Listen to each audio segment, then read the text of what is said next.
उठ रहे हैं वो तमाम चीजों का ध्यान रखना चाहिए? क्या क्या बातें हैं जिनको ध्यान में रखना बेहद जरूरी है? देखिए, कल और आज में परिवर्तन बहुत हुआ है। कल जब हमारे पास बड़े बड़े घर होते थे, आज हम छोटे घरों में रहते हैं, फ्लैटों में रहते हैं। ऐसे में वास्तु का भी परिवर्तन हुआ है। यदि हम किसी बिल्डर से ये बात कहें कि आपको ऐसा नहीं कराना चाहिए, तो वो कहेगा मुझसे घर ही नहीं बनेगा। तो ऐसी स्थिति के अंदर यदि हम अग्निकोण में किसी प्रकार किचन नहीं बना पाते, रसोई नहीं बना पाते, तो हम नॉर्थ ईस्ट को छोड़ के कहीं भी रसोई बना सकते हैं। ऐसी जगह पर हम रोशनी अपने लाइट्स अपनी बल्बों से ले सकते हैं, ट्यूबलाइट से ले सकते हैं। वहां पर एग्जॉस्ट लगा के वहां के वातावरण को शुद्ध कर सकते हैं। अपने बच्चों का जो कमरा है वो हम उत्तर में और पूरब में बनाए तो उनकी जो शिक्षा है वो अच्छी होगी। लेकिन घर के मुखिया जो कमाने वाला है उसको हम साउथ वेस्ट में दें। थोड़ी देर पहले मैंने आपको बताया भी था, जो साउथ वेस्ट का क्षेत्र है घर के मुखिया के लिए बहुत लाभकारी है। यदि घर का मुखिया जो कमाने वाला मुखिया है वो साउथ वेस्ट में रात का शयन करेगा तो निश्चित तौर से उसको बहुत लाभ होगा। एक और दर्शक हमारे साथ हैं, हेतराम, सवाल जानते हैं इनका। हेतराम, सवाल पूछिए। जी मैडम, मैं ये पूछना चाहता हूँ, हमारा घर दक्षिण दिशा में है जी। घर का मेन गेट दक्षिण दिशा में है। हाँ जी। हाँ जी, तो मैं ये पूछना चाहता हूँ घर में सुख समृद्धि नहीं है। हेतराम जी, दक्षिण की दिशा कोई बुरी नहीं है। आपके यहाँ हवा का जो रुख है वो पूरब और पश्चिम है। आप हवा के रुख को ठीक कीजिए। दक्षिण का क्षेत्र, मानिए कि हमारे दक्षिणी भारत के अंदर कितनी समृद्धि आप जानते हैं। मन में आप बिल्कुल मत मानिए कि दक्षिण का क्षेत्र खराब होता है। सिर्फ अपने घर के जो अंदर का वातावरण है, जो पूरब से चलने वाली हवा है वो पश्चिम की ओर निकलती है, वो हवा आपके घर में प्रॉपर आए, प्रॉपर निकले, उसी से आपके घर के अंदर लाभ होगा। इसके अलावा जो आपके यहाँ चूने वाले नल हैं जिसमें पानी टपकता रहता है, कोशिश कीजिए वो पानी के नल ना टपके। धन्यवाद।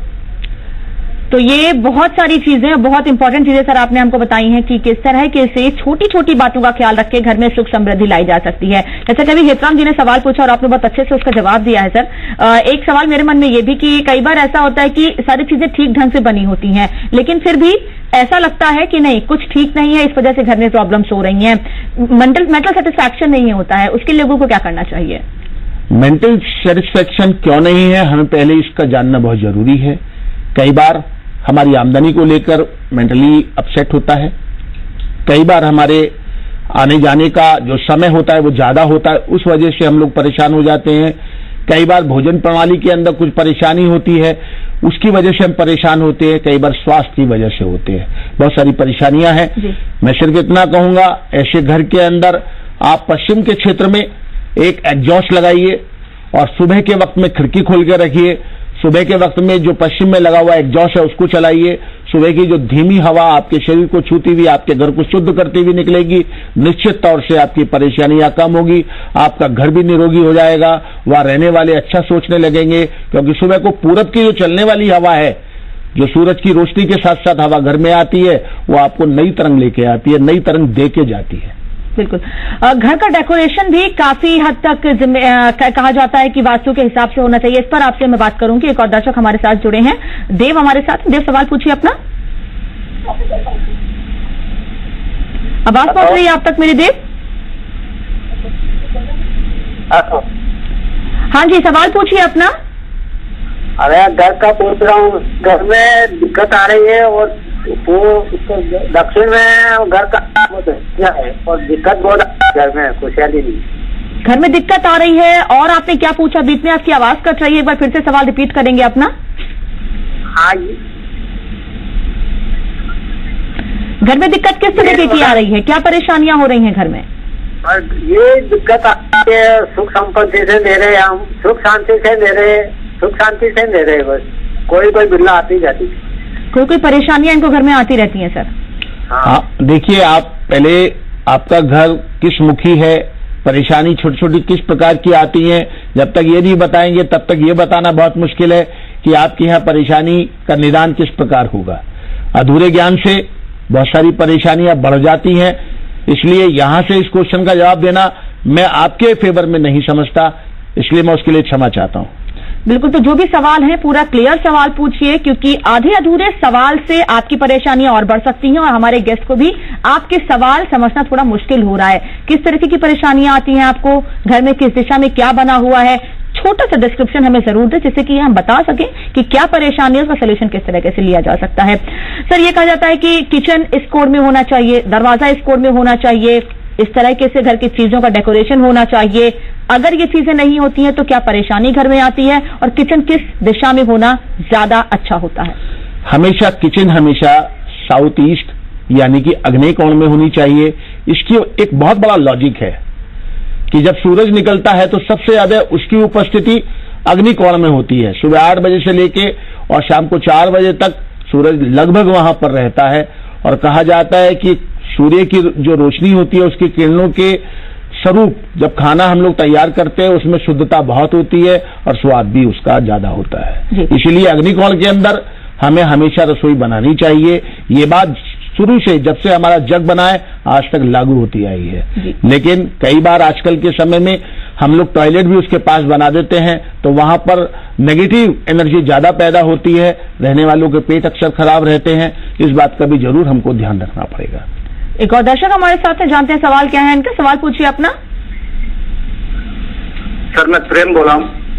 हाँ जी प्रेम, सवाल पूछिए अपना। मेरे क्या है कि घर में पैसा बहुत आ रहा लेकिन वो रुक नहीं रहा है, तो घर का किस दिशा में गेट होना चाहिए? देखिए, गेट जहां तक होना चाहिए, जो आपने कहा है, घर का गेट किसी भी दिशा में हो सकता है।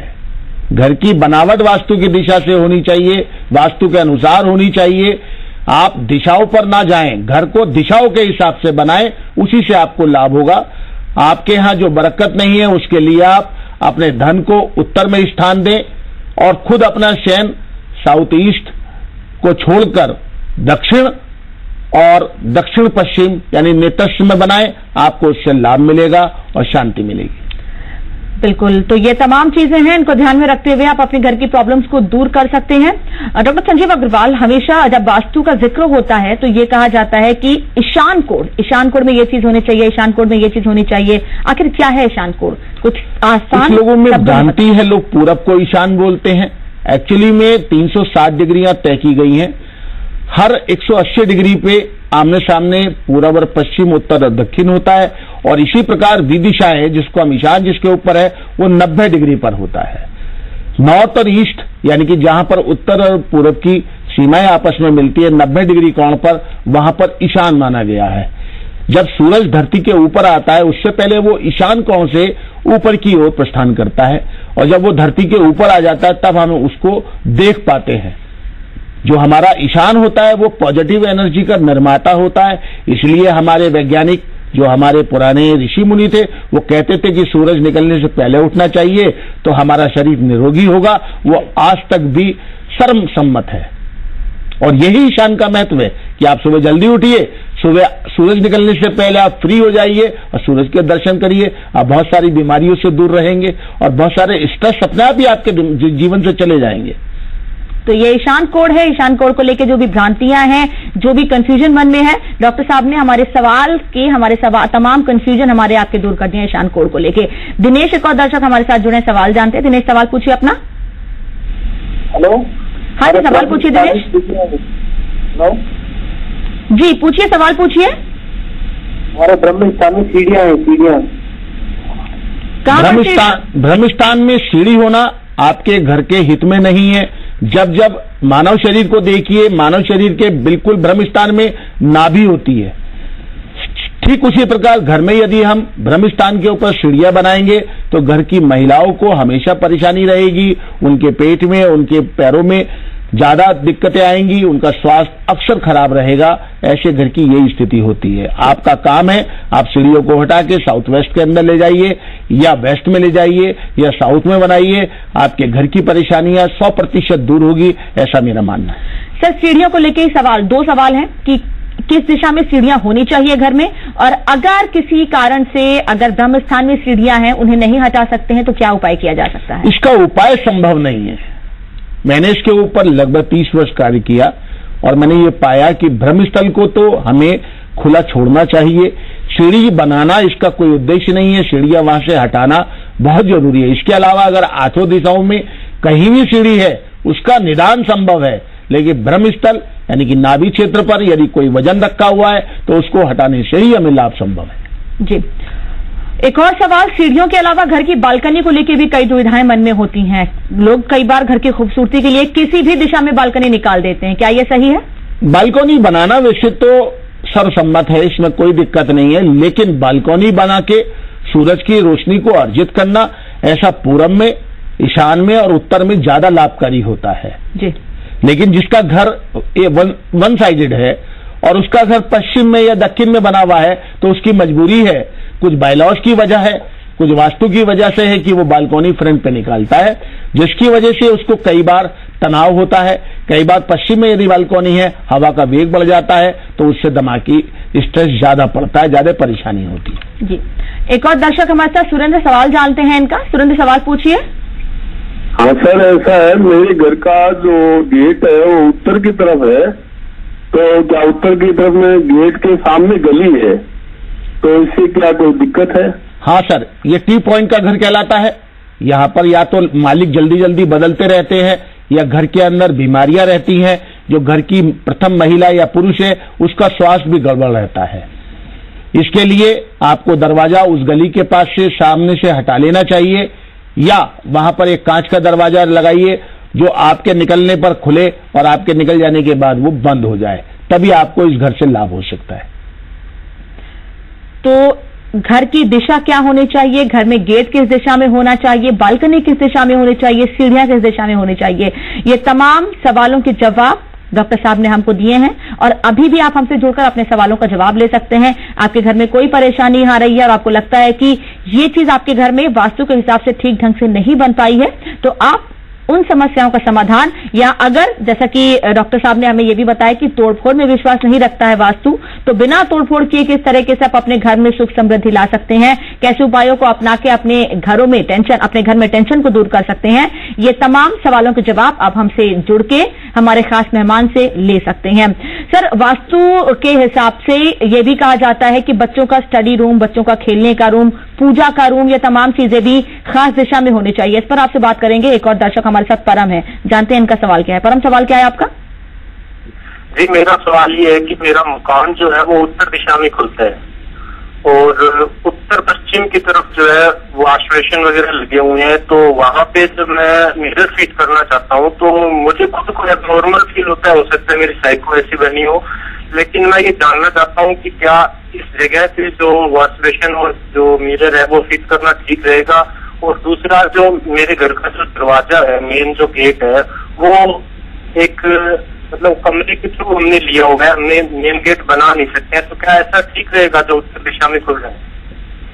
कई बार परिस्थिति आपके साथ नहीं होती है, लेकिन दक्षिण की दिशा में, दक्षिण की दिशा में, साउथ की दिशा में आपको शीशा नहीं लगाना चाहिए, मिरर नहीं लगाना चाहिए, वो आपको धन की हानि देता है। आप वॉशबेसिन लगा सकते हैं, लेकिन पानी लेने का स्थान यानी कि बोरवेल आपका उत्तर या पूरब में होना चाहिए, लेकिन पानी स्टोर करने का स्थान साउथ वेस्ट में या साउथ में रहना चाहिए। कभी भी अग्निकोण यानी कि साउथ ईस्ट में आप पानी का ऊपर जो स्टोर है वो ना रखें, पानी की टंकी साउथ ईस्ट में ना रखें, उसी से आपका घर ठीक हो जाएगा।